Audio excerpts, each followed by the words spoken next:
ISI के नए DG जो हैं आसिम मलिक वो आ गए हैं और उनके आने से बहुत सारी तवक्कुआत हैं उन हलकों को जो पाकिस्तान तहरीक इंसाफ को मज़ीद दबाना चाहते हैं। लेकिन बहुत सारी तवक्कुआत पाकिस्तान तहरीक इंसाफ को भी होंगी कि शायद वो वक्त गुजर जाए जो उन पर बुरा वक्त कहलाता था, जिस पर उन पर ज़्यादा सख्ती थी। लेकिन आसिम मलिक जो हैं सुना यही है कि अपराइट आदमी हैं। इनके वालिद भी जो थे वो ज़रा इस्लामी पसंद बंदे थे और वो भी जनरल थे फ़ौज में, और ये भी जो हैं ये भी कुछ इस्लामी नज़रियात में, तो इस्लामी नज़रियात वालों से तहरीक इंसाफ वालों की बनती नहीं है। और इसमें यह भी लिखा है जस्टिस काजी फ़ाइज़ इस तरह कि जब दो आइनी अदारों के दरमियान टकराव हो तो एहतियात से काम लेना चाहिए। ये बहुत बड़ा बंद है अगर आप इस बात को समझ सकें कि हर केस जो है वो हाई कोर्ट्स में जाता है और वहाँ पर बैठे इंसाफ़ी सहूलतकार जो हैं उस केस को इस तरह से प्लीड करते हैं। मैं अब बाकी नाम तो नहीं लूँगा, लेकिन वो इस तरह से करते हैं कि मामला जो है वो गूम गूँ की कैफियत में चला जाता है। तो सुप्रीम कोर्ट ने आज जो फ़ैसला दिया है उसका मतलब ये है कि हाई कोर्ट से भी तनबीह की गई है या उनको बताया गया है या उनको इन्फॉर्म किया गया है, जिस तरह से आप जो भी अल्फाज इसमें इस्तेमाल करना चाहें, कि आप भी ज़रा एहतियात से काम लिया करें। इलेक्शन कमीशन एक आइनी अदारा है। खैबर पख्तूनख्वा के वज़ीर आला अली अमीन गंडापुर ने कल एक बड़ा तफसीली किस्म का वीलॉग किया। मैं तो इसको ये वीलॉग ही कहूँगा। उन्होंने अपने इस वीडियो बयान में बहुत सारी बातें की। उन्होंने यहाँ तक कह दिया कि हम पर ग्रेनेड फेंकेंगे। शायद उनको ग्रेनेड का मतलब नहीं पता या हमें नहीं पता। मैं तो ग्रेनेड वो बम को समझता हूँ जिसको पिन निकाली जाती है और उसको फेंका जाता है और वो बम की तरह ब्लास्ट करता है। फिर उन्होंने कहा जी हमने पंजाब पुलिस के लोग कब्ज़े में ले लिए थे, यानी वो तस्लीम कर रहे हैं, इस बात का एतराफ़ कर रहे हैं कि उन्होंने कानून के लोगों को पकड़ा है। बिस्मिल्लाहिर्रहमानिर्रहीम। बोलते कालम के साथ मैं आमिर रज़ा ख़ान, और आज का कालम जो है अब वो इस बात पर है कि इमरान खान के बुरे दिन शुरू हो गए। जनरल आसिम मलिक की एंट्री और काजी दा खराक, ये वो मुला जट वाला खराक नहीं है, लेकिन आज काजी फ़ाइज़ ईसा ने खराक किया और उन्होंने ना सिर्फ एक ऐसे अहम केस का फ़ैसला किया जिसमें इलेक्शन कमीशन ट्रिब्यूनल बना सकता है या नहीं बना सकता, उस पर फ़ैसला दिया। फिर जस्टिस मुनीब के मुतालिक उनके रिमार्क्स के सुप्रीम कोर्ट के टी रूम में बैठकर वो चाय नोश फरमा रहे हैं, लेकिन अदालत में आने की जहमत नहीं कर रहे और अदालत में आए बग़ैर उन्होंने एक ख़त जो है रजिस्ट्रार को लिखा है। उस ख़त का हवाल होगा। इसके साथ साथ गंदा इनकलाब, इसको गंदा इनकलाब ही समझा जाए।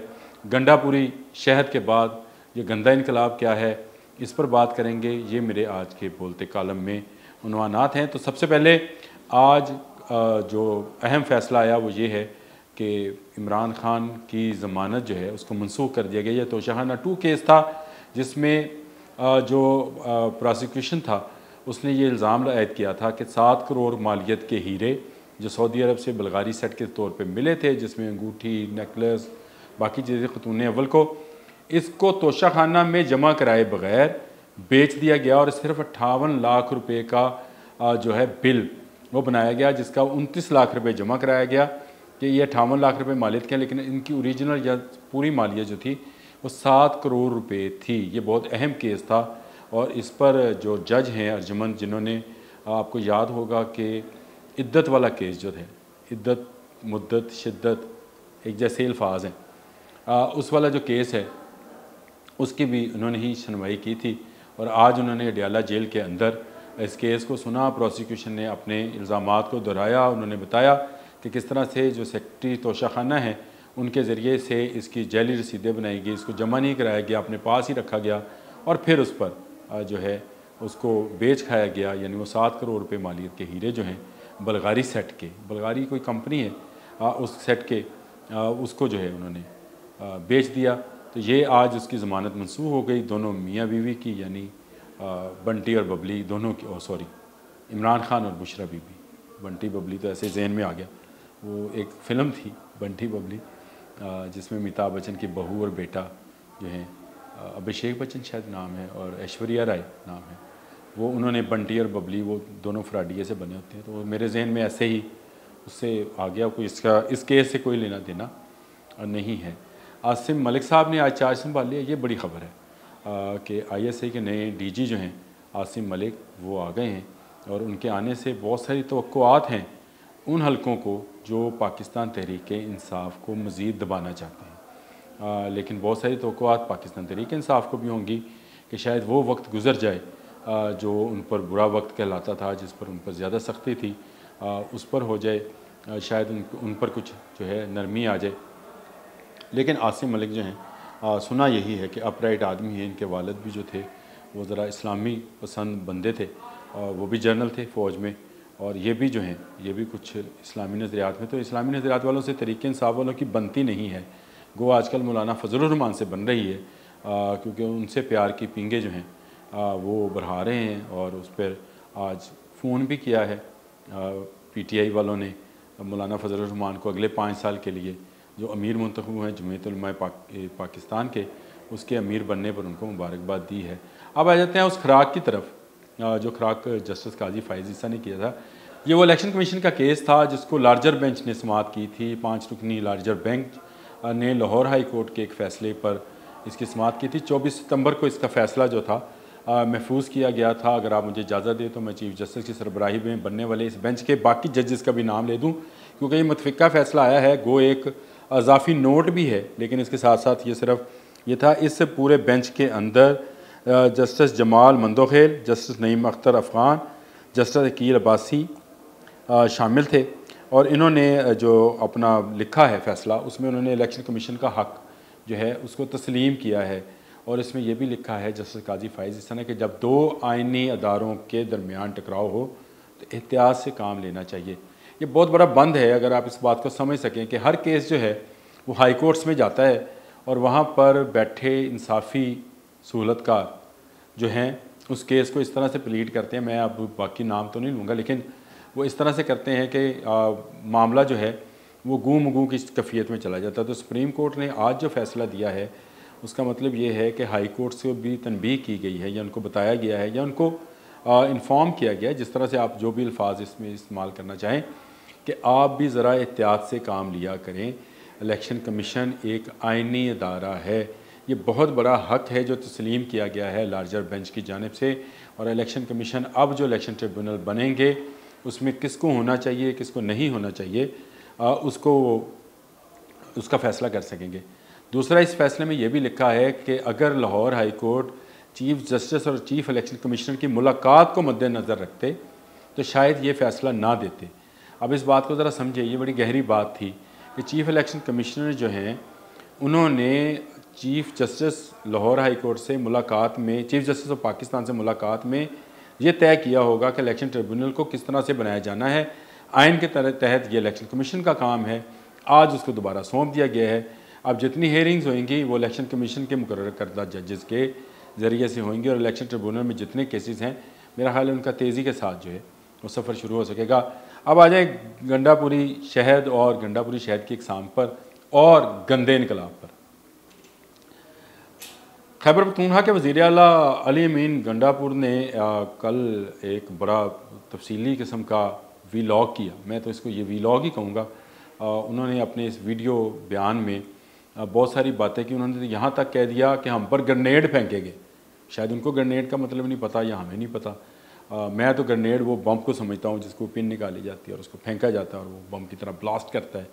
फिर उन्होंने कहा जी हमने पंजाब पुलिस के लोग कब्ज़े में ले लिए थे, यानी वो तस्लीम कर रहे हैं, इस बात का एतराफ़ कर रहे हैं कि उन्होंने कानून के लोगों को पकड़ा है। उन्होंने कहा जी हम पर गोली चलाई गई, 2 हमारे लोग ज़ख्मी हुए, अब हम गोली का जवाब गोली से देंगे, 1 चलाएंगे 10 हम चलाएंगे। और उन्होंने ये सारी बातें की। उन्होंने कहा जी हम छोड़ेंगे नहीं, जेल तोड़ने की बात की, या बानी तहरीक इंसाफ को निकालने की बात की। उन्होंने कहा जी पंजाब भी हमारा मुल्क है, तो इसका मतलब ये है कि पंजाब भी आपका वतन है, तो आप क्या पंजाब पर कब्ज़ा करने आएंगे? कोई भी सूबा दूसरे सूबे पर अगर हमलावर होगा तो हर सूबे को अपने दफा का तो हक़ है जी, कि नहीं है?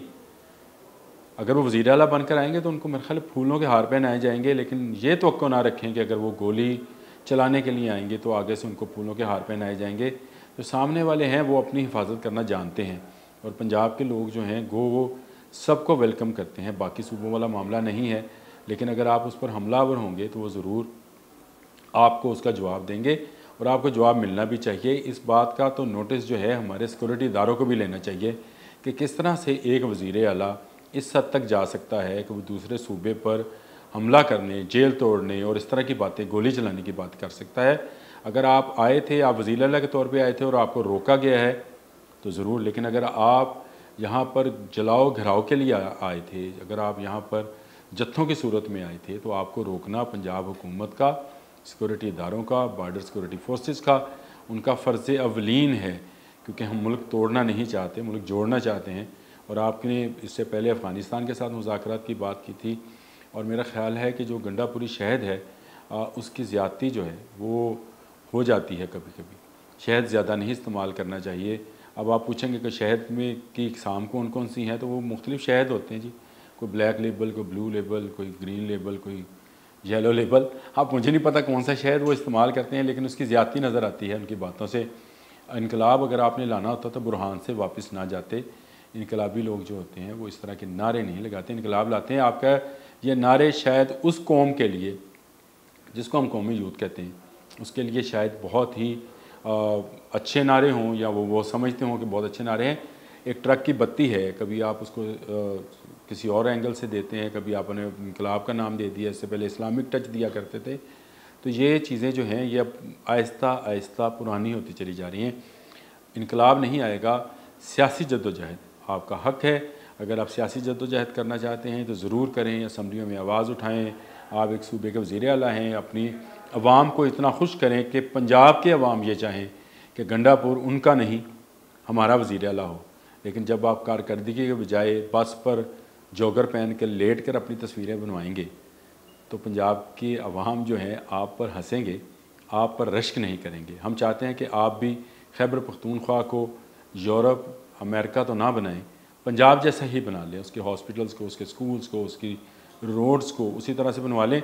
अगर आपने मुकाबला ही करना है तो ये गोलीबाजी का मुकाबला ना करें, ना गाली का करें, ना गोली का करें। मुकाबला करना है तो फिर आप कारकर्दगी का मुकाबला करें। जो मरीम नवाज़ पंजाब में कर रही है आप उससे बेहतर करके दिखाएं तो माने। आज के लिए इतना ही। अल्लाह।